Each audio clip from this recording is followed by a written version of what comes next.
Hi everyone. आज हम biomolecules के एमिनो एसिड पर टॉपिक पर डिस्कस करेंगे। एमिनो एसिड के टॉपिक पर डिस्कस करेंगे। एमिनो एसिड एक मेथेन मेथेन डेरिवेटिव्स है। मेथेन डेरिवेटिव्स मतलब कि मेथेन का जो 4 हाइड्रोजन है, जो 4 बॉन्ड है वो हाइड्रोजन से सेटिस्फाई होते हैं। और एमिनो एसिड भी कार्बन के एमिनो एसिड में भी कार्बन का जो 4 बॉन्ड है 4 फंक्शनल ग्रुप से अटैच होते हैं। 4 फंक्शनल ग्रुप में carboxylic groups, amine group, hydrogen group and R groups. ये जैसे मेथेन है, मेथेन में 4 हाइड्रोजन 4 ग्रुप से क्या है रिप्लेस हो चुके हैं। Amino acids are derivatives of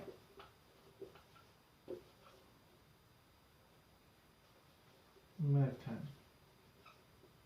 20 amino acids मिल करके प्रोटीन्स बनाते हैं। मतलब 20 एमिनो एसिड्स प्रोटीन से मिलते हैं। उसके अलावा 100 एमिनो एसिड्स होते हैं। 100 एमिनो एसिड्स में होते हैं जिसमें से 20 जो है वो प्रोटीन्स बनाते हैं, बाकी प्रोटीन्स नहीं बनाते हैं, लेकिन वो फंक्शनल होते हैं, दूसरे फंक्शंस में यूज होते हैं। इसको वेरिएबल ग्रुप बोलते हैं। एमिनो एसिड में कार्बन के 4 बॉन्ड में एक bond variable groups R group से होता है सेटिस्फाई, जिसको वेरिएबल ग्रुप कहते हैं। दूसरा बॉन्ड कार्बोक्सिलिक ग्रुप से सेटिस्फाई होता है। कार्बोक्सिलिक ग्रुप एसिडिक होता है। जो थर्ड है वो बॉन्ड एमिनो ग्रुप होता है। एमिनो ग्रुप होता है।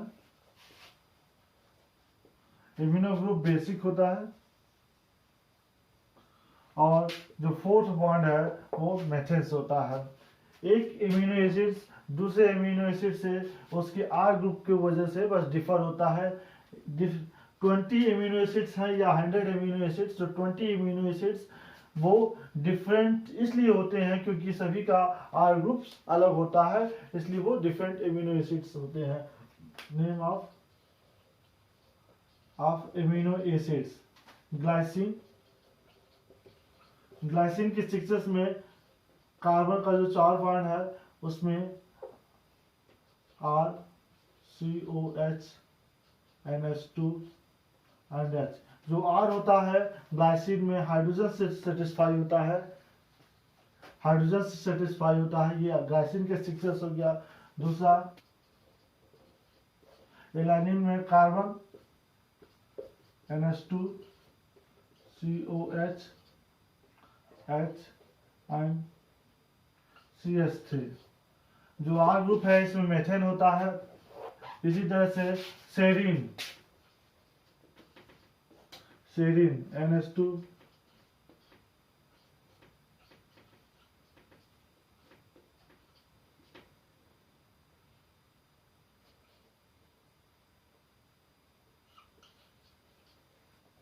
डिफरेंट टाइप्स के जो इम्यूनो एसिड्स हैं वो डिफरेंट आर ग्रुप के वजह से होते हैं।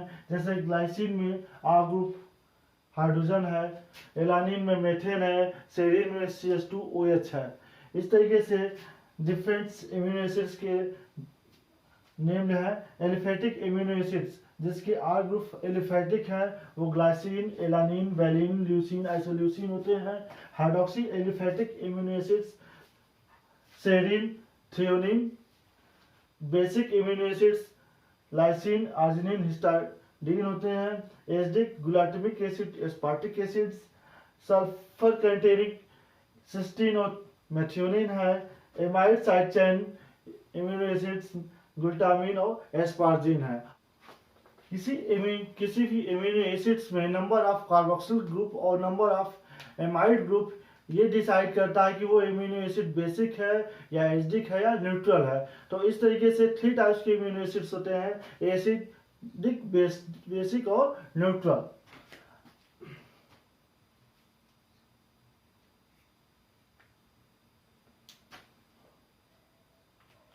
Types of amino acids on chemical composition on basis of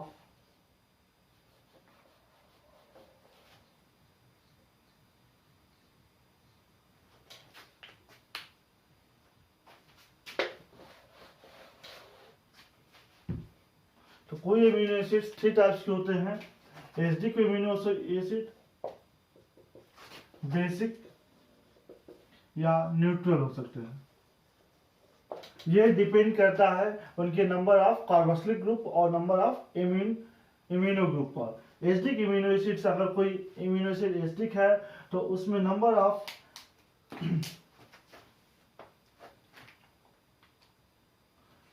कोई इम्यूनो एसिड एसिडिक तब होता है जब उसके अंदर कार्बोक्सिलिक ग्रुप्स ज्यादा होगा एमाइड ग्रुप से, तब वो इम्यूनो एसिड्स एसिडिक होगा। जैसे फॉर एग्जांपल ग्लूटामिक एसिड अभी बताया गया है। इसी तरह से अगर इम्यूनो एसिड्स ज्यादा है कार्बोक्सिलिक ग्रुप से तो वो immuno acid basic amino acids होगा।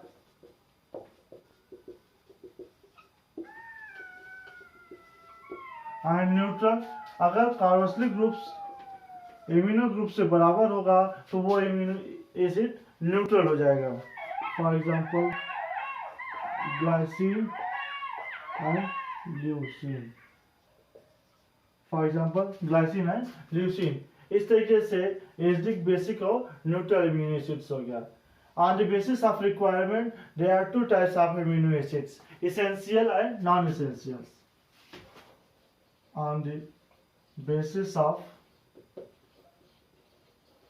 requirement, amino acids are two types. Number 1 is essential amino acids and number 2 is non-essential immuno acid. Essential immuno acids ऐसा इम्यूनो एसिड्स जिसकी आवश्यकता हमारे डाइट में हो, वो डाइट के थ्रू हमारा पूरा हो। और नॉन इसेंशियल इम्यूनो एसिड ऐसा इम्यूनो एसिड्स जो विदाउट डाइट भी कंप्लीट हो जाए। Essential immuno acid that must be in our diets, मतलब वो हमारे डाइट में प्रेजेंट हो, because it can not synthesise in our body.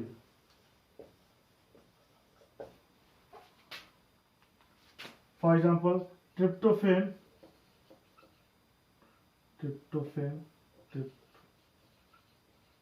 phenylalanine,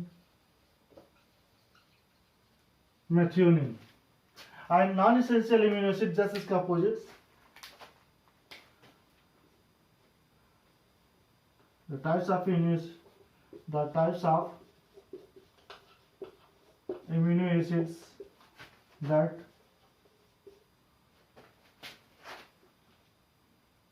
synthesize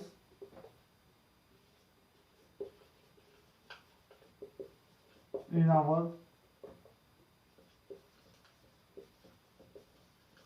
our body। Non essential immuno acids हमारे बॉडी में सिंथेसाइज होता है, इसलिए वो डाइट में प्रेजेंट है या एब्सेंट है, इसका ज़्यादा असर हमारे बॉडी पर नहीं पड़ता है। नॉन एसेंशियल इम्यूनो एसिड्स के examples glutamic acid,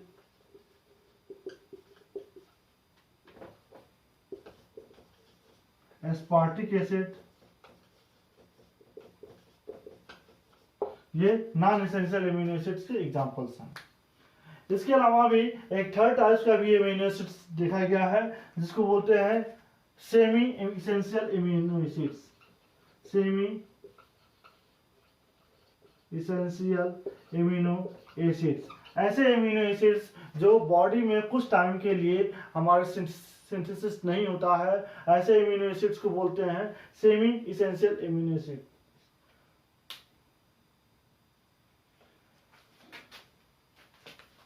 that required during that only required during growth, lactation, otherwise it's synthesized in our body. For examples,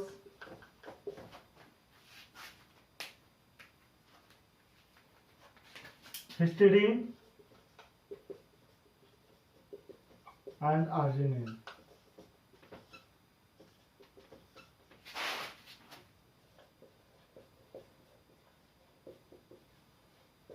amino acids का ये टॉपिक बहुत ही इंपॉर्टेंट है और एग्जाम में पूछा जाता है। ज्यूटर आयंस क्या होता है?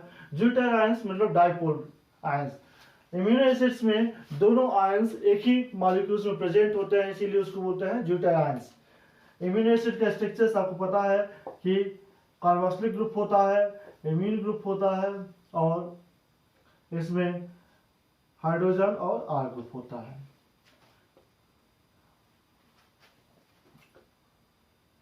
जो कार्बोक्सिलिक कार्बन ग्रुप है इसी को अल्फा कार्बन भी बोला जाता है। अब ये जो कार्बोक्सिलिक ग्रुप है ये अगर एक्वस सोल्यूशन में डाल दिया जाए, एक्वस सोल्यूशन में ये चार्ज गेन कर लेता है। Carboxylic group NH3+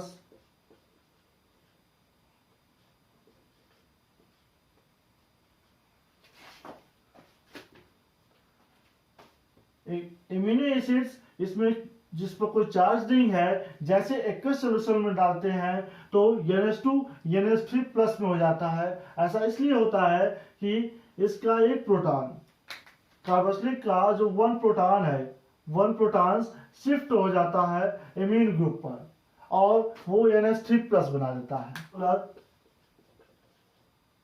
polar ions, ऐसे आयंस 2 आयंस हैं, एक ही मॉलिक्यूल्स में नेगेटिव और पॉजिटिव है, इसीलिए इसको बोलते हैं डाइपोलर आयंस, या दूसरा नाम है इसका zwitter ions. Dipolar ions zwitter ions होता है। ऐसे मॉलिक्यूल्स या ऐसे आयंस जिसमें नेगेटिव और पॉजिटिव एक ही मॉलिक्यूल्स में प्रेजेंट हो उसको बोलते हैं ज्यूटर आयंस, और amino acids as a zwitter ions represent करता है एक्वस सॉल्यूशन में। लेकिन अगर इसको बेसिक सॉल्यूशन में, अगर ये एसिडिक सॉल्यूशन में डालने पर इसका वर्क दूसरा हो जाता है। एसिडिक सॉल्यूशन आपको पता है, एसिडिक सॉल्यूशन में प्रोटॉन होता है। प्रोटॉन H+ इसे रिएक्ट नहीं करेगा, प्रोटॉन रिपेल कर देगा, तो इसलिए इस पर कोई इफेक्ट नहीं होगा। लेकिन कार्बोक्सिलिक का जो नेगेटिव है वो प्रोटॉन्स को एक्सेप्ट करके COH बना देगा और आर ग्रुप हो जाएगा। इस तरीके से एसिडिक सॉल्यूशन आने पर ज्यूटर आयंस चेंज हो जाता है पॉजिटिव मॉलिक्यूल्स में,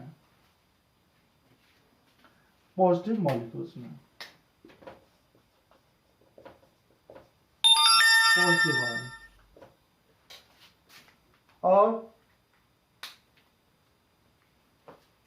अगर इस ज्यूटर आयंस को बेसिक सॉल्यूशन में डाल दिया जाए,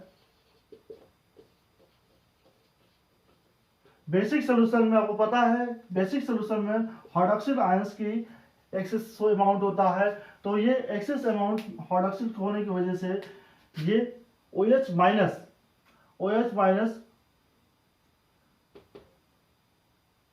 और कार्बोक्सिलिक ग्रुप से अटैच ना होकर के एमिनो ग्रुप से अटैच हो जाएगा। और इसका जो वन प्रोटॉन है NH3 का जो प्रोटॉन है वो एक वाटर से रिएक्ट करके वाटर से NH3 का NH3 प्लस में ये हट करके इस तरह से लिखते हैं इसको NH2 और इसका एक प्रोटॉन हाइड्रोक्सिल से रिएक्ट करके एक वाटर मॉलिक्यूल्स निकल जाएगा। मतलब इसमें से एक वाटर मॉलिक्यूल्स निकल जाएगा और ये बना देगा NH2 और कार्बोक्सिलिक। और बेसिक सोल्यूशन में इसके मतलब जो एमिनो एसिड्स है as a negative ion use ion treat करेगा। जैसा अभी देखे हैं ज्यूटाइल आयंस में एक ही एमिनो एसिड में दो चार्ज अवेलेबल थे, एक एमिनो पर पॉजिटिव और कार्बोक्सिल पर नेगेटिव चार्ज। एचडी सोल्यूशन में वो पॉजिटिव मॉलिक्यूल्स दे रहे थे और नेगेटिव बेसिक सोल्यूशन में वो नेगेटिव मॉलिक्यूल्स दे रहे थे। लेकिन अब हमें दो एमिनो एसिड्स के बीच में जो बॉन्ड बनता है उसके बाद डिस्कस करना है। और दो एमिनो एसिड्स के बीच में एक स्पेशल बॉन्ड बनता है जिसको बोलते हैं पेप्टाइड बॉन्ड। पेप्टाइड बॉन्ड दो एमिनो एसिड के बीच में बनता है। तो पहले एमिनो एसिड को ड्रा कर ले रहे हैं। एमिनो एसिड्स, एक एमिनो एसिड्स में NH2 CO और कार्बोक्सिलिक ग्रुप्स, हाइड्रोजन ग्रुप और R ग्रुप। ये एमिनो एसिड का डायग्राम है। दूसरा एमिनो एसिड में सेम डायग्राम होगा, सेम स्ट्रक्चर।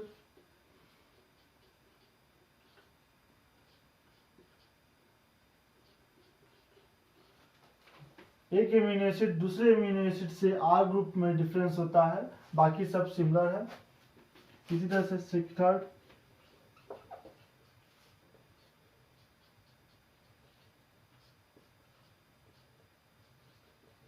तो इस तरह से 3 एमिनो एसिड्स है। तीनों एमिनो एसिड्स का जो कार्बोक्सिलिक ग्रुप है और एमिनो ग्रुप आपस में आमने सामने है, कार्बोक्सिलिक और NH2।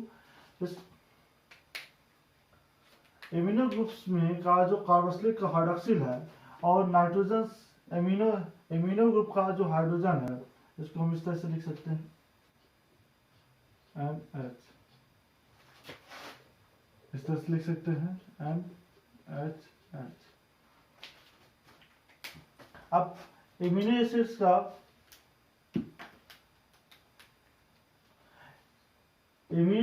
पहले एमिनो एसिड का जो कार्बोक्सिलिक ग्रुप का जो हाइड्रोक्सिल है, दूसरे एमिनो एसिड का जो हाइड्रोजन है, वो आपस में मिल करके वाटर मॉलिक्यूल्स निकाल लेते हैं। मतलब डिहाइड्रेशन हो जाता है और एक बॉन्ड बनाता है जिसको बोलते हैं पेप्टाइड बॉन्ड। इस तरीके से CO फिर से H और यहाँ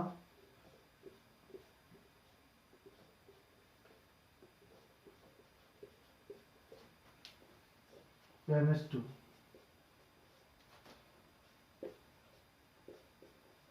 ये NHH आपको समझने के लिए हम इस तरह से कर दिए हैं R1 और R2। CO और NH2 के ये जो बीच में बॉन्ड बन जाता है इसी को बोलते हैं पेप्टाइड बॉन्ड। इसी तरह से नेक्स्ट वाला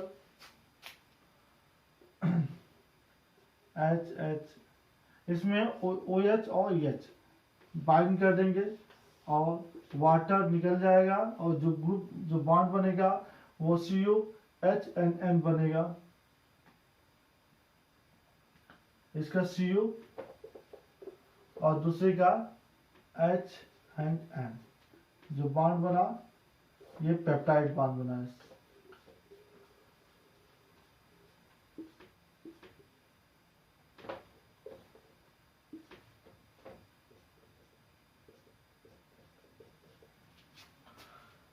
तो आप देख सकते हैं कि ये इसमें OH को हटा दिए हैं। जो एक वाटर मॉलिक्यूल्स एक निकला है, डिहाइड्रेशन हुआ है, उसका CO और NH2 ये पेप्टाइड बॉन्ड बना, ये भी पेप्टाइड बॉन्ड बना।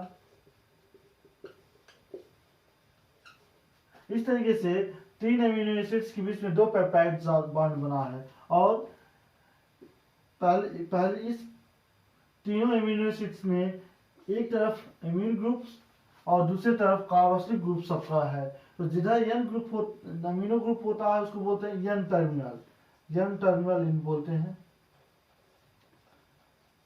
और जो जिधर कार्बोक्सिलिक होता है उसको सी टर्मिनल इन बोलते हैं।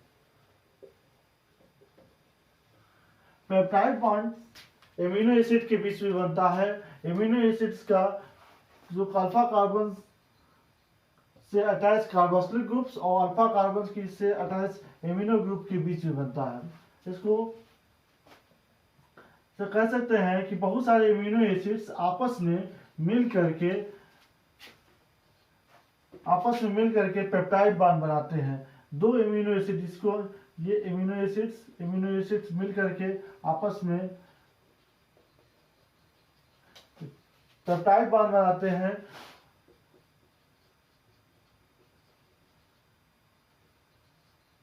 अगर एक पेप्टाइड है तो पेप्टाइड बॉन्ड, 2 है तो डाइपेप्टाइड, 3 है तो ट्राइपेप्टाइड, और एक से ज्यादा है तो उसको बोलेंगे पॉलीपेप्टाइड।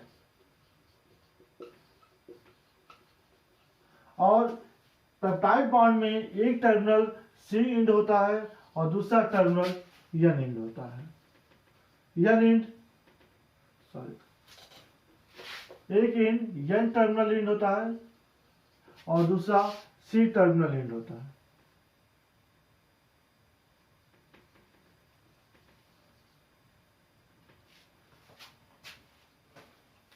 तो ये टोटल बायोमॉलिक्यूल्स हो गया। नेक्स्ट पार्ट में हम प्रोटीन्स के बारे में डिस्कस करेंगे।